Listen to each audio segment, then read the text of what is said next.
పాపలందరికి పుట్టిన రోజు, మమతా సమతా పుట్టిన రోజు, మంచికి కోవెల కట్టిన రోజు, పండిత నెహరు పుట్టిన రోజు, పాపలందరికి పుట్టిన రోజు.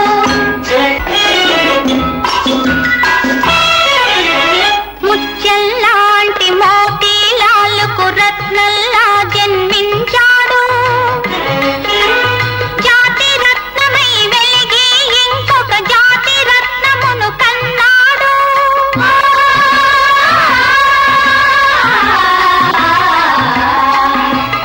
అతడే జవహర్లాలు, అతనికి మన జేజేలు.